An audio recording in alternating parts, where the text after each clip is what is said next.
Hey my lovelies, I hope you're all safe and well. It's Mitch here. I'm just coming on to do January 2025's guidance reading. So I'm going to be working with the Cozy Witch Tarot deck. Now, if you haven't already kind of caught it, do check over on my YouTube channel. I did the 2025 tarot scope for the whole year, so the 12-month cycle using this deck. So go and check it out if you haven't seen that. If you have seen that, thank you very much. And it'll be interesting to see how this reading compares to what we got with January's. So we'll see if there's any sort of crossovers of energy there. So these are the cards. Let's give them a knock. Let's give them a shuffle. And we're going to channel the energies for January for the highest of good. The first card is going to reflect any sort of opportunities and kind of great things happening. The second card is going to reflect any kind of obstacles or blockages or things to watch out for. And the third card will represent lessons and overall kind of messages to sort of be aware of. And hopefully this will all make sense. What we'll also do afterwards is we will follow through with a witch's rune message as a conclusion for January, just to see where the energies are taking us. And hopefully this will resonate and it will make a bit of sense for you all. Okay, so, oops. Right, I haven't even looked at them. I've just literally pulled them out just to see what the energies are taking us. Okay, so with the first card then, we're going into the Ten of Swords. And it just says at the bottom here, hurt people, and hurt witches, hurt witches. Now, it's interesting because this is coming in as actually our opportunities.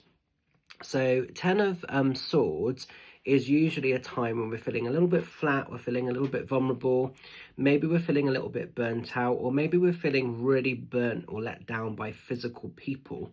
So sometimes it comes in with experiences. Obviously, I've been going through this a little bit, I'll be honest. As most of you guys that follow me know, I lost my beautiful Nan at the tail end of December, and the human side has to process that loss, that grief, that sadness. And I think really for me, that's been some of this energy. I've been in that a little bit, you know, but also it's been interesting sort of to see the people that have really stepped up and have checked in on me against the people that have actually been quite distant or quite silent or just not really that available. And yeah, it's always interesting, isn't it? Human behavior, I think, is quite interesting. So if you've been through something where you've been feeling physically hurt or physically let down by somebody, or just been going through a grief cycle, or just been feeling a bit flat or a bit overwhelmed, I actually kind of feel like we're coming out of this stuff, you know? So yes, it's heavy, yes, it's uncomfortable, it might not be very nice to go through, but I kind of feel like you're coming out the other side of this now, okay? So you might still be processing stuff, it might still be a mix of emotions, but January feels like with opportunities, coming out of the hurts, coming out of the frustrations, coming out of the upheavals that maybe we've been up against. If you've seen behaviour in people, friends or family members, or people that you thought always had your back and everything else, in some ways it's good that's happening in January, because it sort of prevents, or it sets up the benchmark of what we're prepared to tolerate moving forward for the year ahead. So maybe we have some of that coming in a little bit as well. Now with the second card, we're going into any kind of oh, sorry if you can hear my dog out there barking. He's just been let out to go to the loo. He's going mental out there, bless him. So apologies if you can hear him. So we're going into any blockages or any sort of places of slight vulnerability and things to be cautious of. And we're going into the energy of broom. And it just says, tidy up your life so you can make space for something better. Now that's quite interesting. I'm not sure what broom actually is in the conventional version of this deck. I might have to look that up very quickly, actually, just for my own curiosity, because I haven't actually come across that too often. Let's just see, broom. Just see if it gives anything in terms of where it sits. What's that the equivalent to? No, it's literally not showing me. That's interesting. I'll look at that afterwards and try and find out. Okay.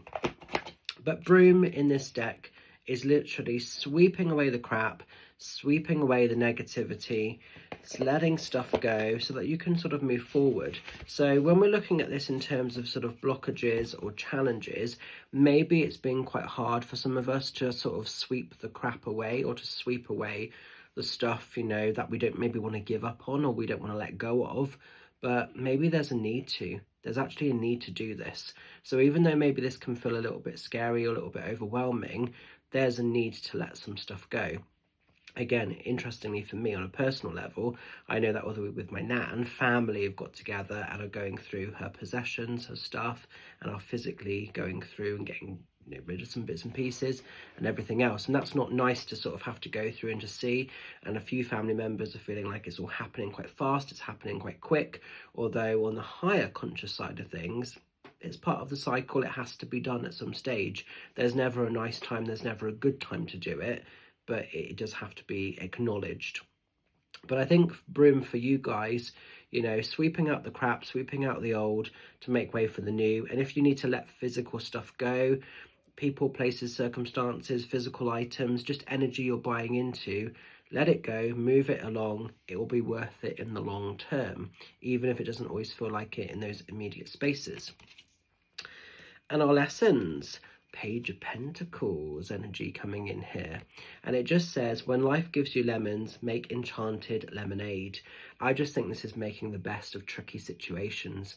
You know, don't sort of let things spoil, don't let things get the better of you. Actually, there can be life beyond this stuff that we're up against, that we're going through.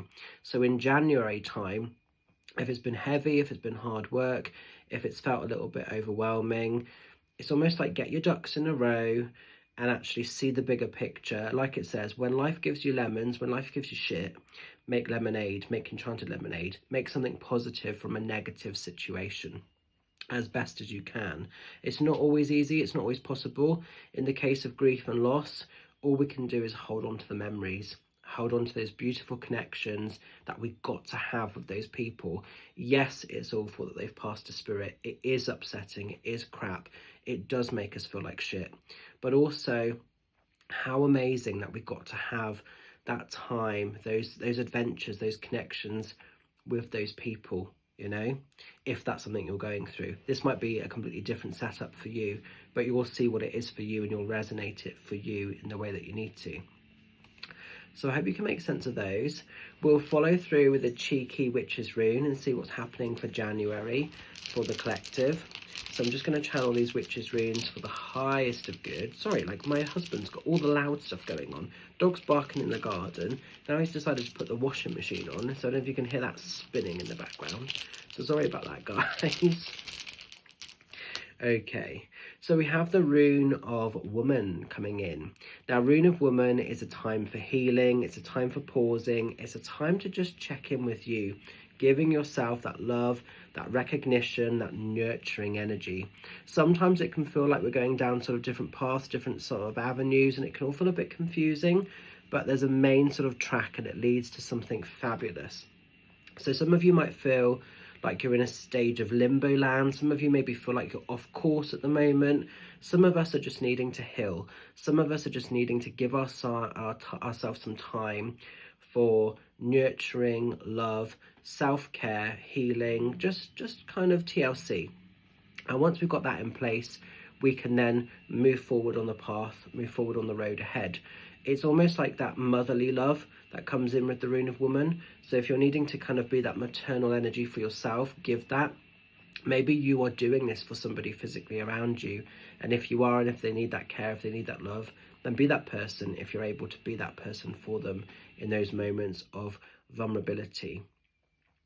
So I hope you can make sense of this. An interesting January. January always does feel like it's quite interesting because we're just negotiating things. But I hope it makes a bit of sense for you.